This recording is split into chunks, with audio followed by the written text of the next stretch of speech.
ये mock drill तो अगर कोई दुर्घटना हो जाए तो उसके बाद में जो उसमें अफेक्टेड यात्री हैं, जो घायल लोग हैं, उनको कैसे त्वरित रूप से यहाँ से निकाल करके मेडिकल हेल्प दी जा सकती है। और किसी बड़े एक्सीडेंट के केस में जिसमें हमको दूसरे डिपार्टमेंट्स की भी हेल्प चाहिए या मिलती है, जैसे एनडीआरएफ है, तो इनके साथ इंटीग्रेट करके कि अगर एनडीआरएफ की यूनिट हम मोबिलाइज़ करते हैं तो हम लोग मिल करके उस काम को कैसे करेंगे।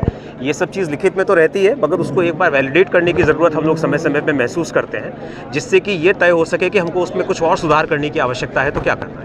सर, ऐसी मॉक ड्रिल में आम लोगों की क्या भूमिका रहती है, क्या कुछ रहता है? देखिए, अभी यहाँ तो हम लोगों ने आम लोगों की भूमिका निर्धारित नहीं की है, क्योंकि लेकिन जब रेलवे के एक्सीडेंट किसी रिमोट जगह पे होते हैं, जो लोकल एरिया हैं, वहाँ पर स्थानीय पब्लिक पहले पहुँचती है और इनफैक्ट कई बार तो एक्सीडेंट की सूचना भी उन्हीं के माध्यम से हमें मिलती है।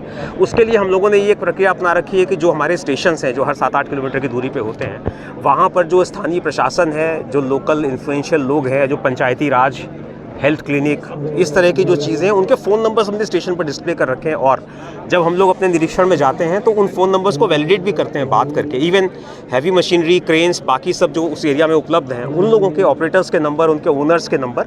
तो वो सारा क्रम यही है कि हमको एक्सीडेंट होने के बाद ढूंढना न पड़े कि किसको संपर्क करना है, वो तुरंत हो सके। मॉक ड्रिल की गई। आज एनडीआरएफ का रेलवे के साथ में कोलैबोरेशन होकर एक मॉक ड्रिल को किया गया है, जो 2019 में हुआ था, उसके बाद अभी हुआ है।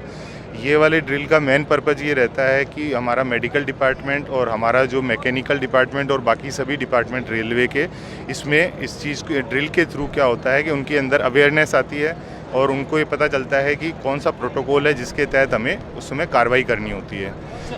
इसमें जो मेडिकल डिपार्टमेंट का रोल रहता है, हमारे पास एक एआरएमई होती है, जो एक्सीडेंट रिलीफ ट्रेन हमें जिसे कह सकते हैं। जब एआरएमई होती है तो वो क्या होता है कि जब भी एक्सीडेंट होगी उसकी फर्स्ट सूचना हमारे कंट्रोल में जाती है।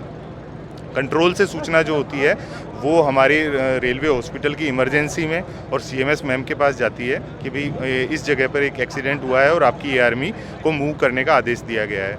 उसके बाद में हमारी एआरएमई उस साइट के लिए मूव करती है और जब हम साइट पे पहुंचते हैं तो उसमें हमारा जितना मैक्सिमम मेडिकल स्टाफ हो सकता है, जिसमें कि हमारा नर्सिंग स्टाफ रहता है, हमारे ड्रेसर रहते हैं, हमारे डॉक्टर्स रहते हैं और बाकी जो भी अवेलेबल मैकेनिकल के स्टाफ भी उसमें होते हैं शामिल, ये सभी साइट पे पहुंचते हैं। साइट पे पहुंचने के बाद जिस तरह का वहाँ देखा जाता है कि भाई सबसे पहला हमारा काम ये होता है कि भाई किसी तरह की वहाँ जनहानि तो नहीं हुई है या किसी तरह की किसी को चोट तो नहीं लगी है।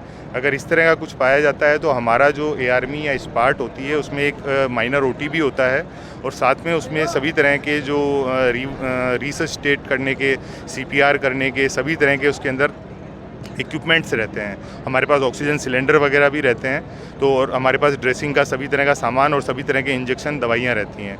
तो जब हम साइट पे पहुंचते हैं फिर हम देखते हैं कि भाई पेशेंट्स को हम ट्राइएज करते हैं। ट्राइएज में हम क्या करते हैं कि ये देखा जाता है कि कौन से पेशेंट हैं जिनको कि अभी तुरंत किसी ना किसी तरह का दवाई देने की या करने की, लाइफ सेविंग करने की ज़रूरत है। कुछ पेशेंट ऐसे होते हैं जिनको माइनर इंजरीज होती हैं, तो माइनर इंजरीज वालों को हम ड्रेसिंग वगैरह प्रॉपर करके उसके बाद में हम उन्हें अपने नियर बाय रेलवे हॉस्पिटल में या नियर बाय जो भी गवर्नमेंट सेटअप है, हॉस्पिटल है, वहाँ पर शिफ्ट कर देते हैं। इसके अलावा मॉक ड्रिल का फ़ायदा अन्य दुर्घटनाओं पर किस तरह पड़ता है, किस तरह अंकुश लगाया जा सकता है? मॉक ड्रिल का एक फ़ायदा तो ये होता है कि भाई मॉक ड्रिल के दौरान जिस तरह की इसको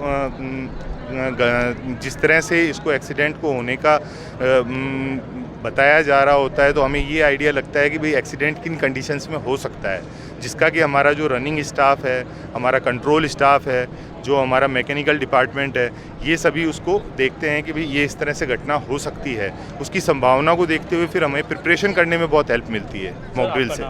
मेरा नाम डॉक्टर अमित है, doctor Amit, DMO, railway hospital Lalgarh. इनके कमांडेंट श्री बीबीएन प्रसन्ना कुमार और डीआरएम बीकानेर श्री राजीव श्रीवास्तव, दोनों ने मिलकर के आज तिथि निर्धारित की गई। उसमें रेलवे एक्सीडेंट सिनेरियो पर जो है मॉक ड्रिल की गई। यदि हादसा होता है और जिसमें कि पैसेंजर ट्रेन का हादसा होता है जिसमें कि बहुत सारे पैसेंजरों की जान फंसी होती है, तो उसमें किस किस विधियों से जो है एनडीआरएफ की सहायता से और रेलवे प्रशासन, सिविल डिफेंस, एसडीआरएफ सभी मिलकर के किस प्रकार से उस हादसे में फंसे हुए विक्टिम्स को बचाने में का अंजाम देते हैं, कितना जल्दी उन विक्टिम्स को इवैक्यूएट करते हैं, किन किन विधियों से विक्टिम्स को बचाया जाता है, ये सब विधियाँ इसमें बताई जाएंगी। इसमें डेमो दे के करवाया जा रहा है कि किस एजेंसी का क्या रोल है और सबकी भूमिका अलग अलग जो है डिवाइड कर दी गई है। यदि ऐसा हादसा होता है तो हम जल्दी से जल्दी और ज़्यादा से ज़्यादा विक्टिम्स को जो है एवैक्यूएट कर सकते हैं कम से कम समय में। सर, किस तरह से मॉक ड्रिल के दौरान आने वाली कोई दुर्घटना है उस पर अंकुश लगाया जा सकता है? ये मॉक ड्रिल जो है एक ट्रेनिंग का हिस्सा है जिसमें सभी एजेंसियों का रेस्पॉन्स टाइम चेक किया जाता है। यदि किसके पास किस टाइप के इक्विपमेंट है, क्या वो प्रॉपर काम कर रहे हैं, किसका क्या रोल है इस इवेंट में, तो उन सब का रोल अदा किया जाता है। उनका रोल को जो है परखा जाता है, देखा जाता है कि इसमें सभी एजेंसियां मुस्तैद हैं या नहीं है, सबके इक्विपमेंट प्रॉपर काम कर रहे हैं या नहीं है, और यदि किसी की कमियां हैं तो उसको कमियां बताया जाता है, जिससे कि यदि हादसा होता है तो उस हादसे से जो है ज़्यादा से ज़्यादा जो है नुकसान को कम कर सकें और ज़्यादा से ज़्यादा एवैक्यूएट कर सकें विक्टिम्स को। सर, मॉक ड्रिल में आम जनता का क्या रोल होता है इसमें? आम जनता, जो पैसेंजर बचा हुआ है जिसके कोई चोट नहीं लगी है, वो फंसे हुए पैसेंजरों को तुरंत जो है एवैक्यूएट कर सकते हैं, उनको प्राथमिक उपचार दे सकते हैं, उनको उस घटना स्थल से दूर कर सकते हैं, जिससे कि और कोई अनहोनी ना हो।